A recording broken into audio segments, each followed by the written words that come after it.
जनकपुर गांव में एक बहुत पुराना ढाबा था। उस ढाबे को लोग बाबा का ढाबा के नाम से जानते थे। कुछ सालों से कोई भी ढाबे के आसपास भी नहीं जाता था। सभी लोगों में ये अफवाह थी कि बाबा की मौत उसी ढाबे में हो गई थी और उनकी आत्मा कभी भी उस ढाबे को छोड़कर वहाँ से गई ही नहीं। सचिन नाम का एक लड़का अपना काम शुरू करना चाहता था और एक होटल खोलना चाहता था। वो जनकपुर आकर एक आदमी से पूछता है, हेलो भैया जी, मैंने ऑनलाइन देखा था कि एक ढाबा यहाँ पर बहुत सस्ते में बिक रहा है। क्या तुम मुझे उस ढाबे का पता बता सकते हो? यहीं कहीं आसपास में दिखा रहा है ऑनलाइन। कौन सा ढाबे का बात कर रहे हो आप? उस ढाबे का कुछ नाम तो होगा। बाबा का ढाबा। हाँ, यही नाम था। बहुत ही सस्ते में मिल रहा है। जरा बता सकते हो वो कहाँ है? बाबा का ढाबा नाम सुनते ही आदमी चौंक जाता है और वो कहता है, बाप रे बाप, उस ढाबे का तो नाम मत लीजिए भैया। उसे बेचने पर किसने डाल दिया? मुझे तो कौनो मुफ्त में देगा तब वहाँ नहीं जाऊंगा हम। क्यों, ऐसी कौन सी बात है? मैं सोच रहा था कि इतनी अच्छी डील है तो अभी तक बिकी कैसे नहीं? मेरी मानिए तो आप भी वहाँ मत जाइए। वो ढाबा भूतिया है, वहाँ अजीब अजीब घटनाएं होती है, इसलिए उसे कोई नहीं खरीदता। क्या आप भी बेकार बेकार बातें कर रहे हैं? ये सब अंधविश्वास है। अच्छा है मुझे इस वजह से वो बहुत सस्ते में मिल रहा है। छोड़ो, आप मत बताओ, मैं खुद अपना रास्ता खोज लूंगा। सचिन वहाँ से आगे बढ़ जाता है और फिर किसी तरह खोजते खोजते इधर उधर पूछते पूछते वह बाबा का ढाबा पर पहुँच जाता है। उसके नीचे उसे एक गोरा चिट्टा आदमी खड़ा दिखता है। उसका नाम सिद्धार्थ होता है और वो ढाबा जिस बाबा का था उसका बेटा होता है। क्या आप ही बाबा का ढाबा के मालिक हो? यस, मैं ही हूँ। लाओ जल्दी से पैसे दे दो और इन पेपर्स पर साइन कर दो। आज से बाबा के ढाबे की जिम्मेदारी तुम्हारी हुई। अरे रुकिए भाई, आपको इतनी हड़बड़ी क्यों है? पहले मुझे जरा देख तो लेने दीजिए। आप इतनी अच्छी जगह पर बने इस ढाबे को इतने सस्ते में क्यों बेच रहे हैं? कोई तो कारण होगा इसका। तुम अपने काम से काम रखो। तुम्हें अगर लेना है तो अभी खरीद लो। अभी जितना देर करोगे मैं दाम उतना बढ़ाता जाऊंगा। तुम्हारे किसी भी सवाल का जवाब भी नहीं दूंगा मैं। इतने पैसे में तुम्हें कहाँ ढाबा मिलेगा? अच्छा ठीक है, आप तो बड़े गर्म मिजाज के लगते हो। ठीक है, डील फाइनल करते हैं। आज से ये ढाबा मेरा। सचिन और सिद्धार्थ के बीच डील फाइनल हो जाती है। सचिन सिद्धार्थ को पैसे दे देता है और पेपर पर साइन कर देता है। सिद्धार्थ बाबा का ढाबा के सारे पेपर सचिन को दे देता है। उसके बाद सचिन सिद्धार्थ से हाथ मिलाने के लिए हाथ आगे बढ़ाता है। धन्यवाद आपका, फिर मिलेंगे। नहीं, ये हमारी पहली और आखिरी मुलाकात है। अब हम फिर कभी नहीं मिलेंगे। इतना कहकर सिद्धार्थ अपनी गाड़ी में बैठकर चला जाता है। सचिन को सिद्धार्थ का एटीट्यूड बहुत ही अजीब लगता है। वो सोचता है, अजीब घमंडी आदमी है। दो बातें ढंग से बोलने में उसका क्या चला जाता है, भगवान जाने।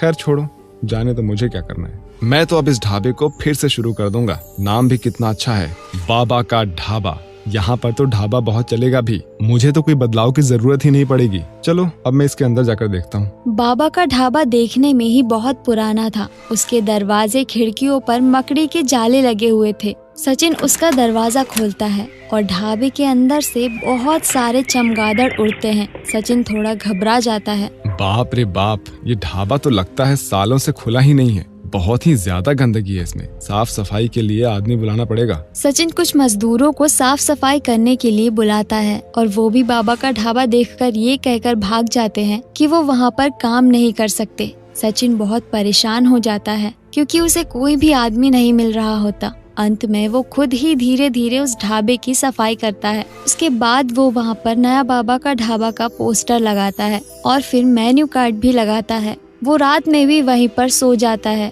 वो जब रात में सो रहा होता है तब उसे किचन में कुछ हलचल सुनाई देती है। अभी किचन की सफाई बाकी होती है। सचिन अपनी आंखें खोलता है। उसे थोड़ा डर लगता है। धीरे से उठकर किचन की तरफ जाता है। वहाँ पर दीवार पर उसे किसी की परछाई नजर आती है। सचिन बहुत घबरा जाता है और वो तुरंत लाइट जलाता है। ओह, मैं तो घबरा गया था। लोगों ने इतनी बातें मेरे मन में भर दी कि मुझे भ्रम होने लगा था। छोड़ो, मैं जाकर सो जाता हूँ। सचिन सो जाता है और अगली सुबह उठता है। किचन साफ करने के लिए भी उसे कोई नहीं मिलता। फिर वो खुद ही अकेला सारी साफ सफाई करता है। फिर वो खाना बनाने के लिए रसोइयों को खोजने के लिए जाता है।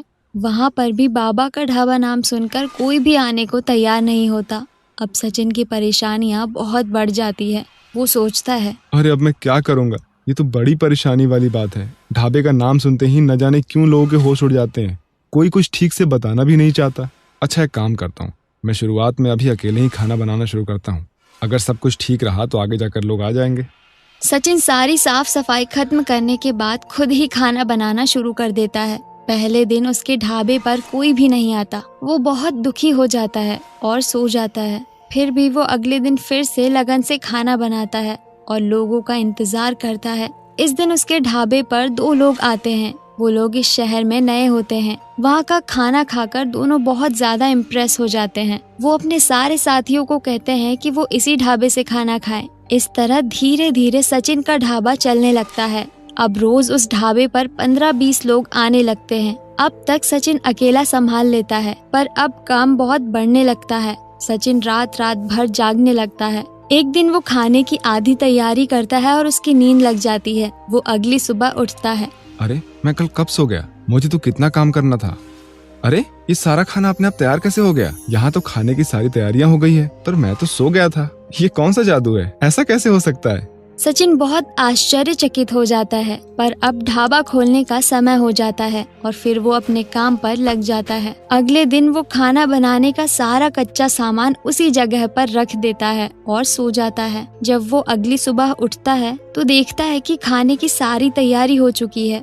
यहाँ जरूर कोई मायावी शक्ति तो है। ऐसा कैसे हो सकता है? ये सब कौन कर रहा है? आज रात में इसका पता लगा कर ही रहूंगा। आज रात सचिन तय करता है कि वो सारा सामान उस जगह पर रख देगा और फिर सोएगा नहीं।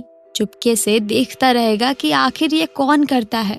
रात होती है। वो देखता है कि वहाँ पर एक बहुत बूढ़े बाबा आते हैं और खाने की तैयारी करने लगते हैं। वो सब्जियां काटने लगते हैं और चटनी बनाने लगते हैं, आटा सानने लगते हैं। उनका चेहरा बिल्कुल सूखा हुआ होता है और वो कंकाल की तरह दिखाई देते हैं। सचिन को बहुत आश्चर्य होता है। वो उनके पास जाता है और उनसे पूछता है, बाबा आप कौन हो? आप यहाँ पर सब काम चुपके चुपके क्यों कर रहे हो?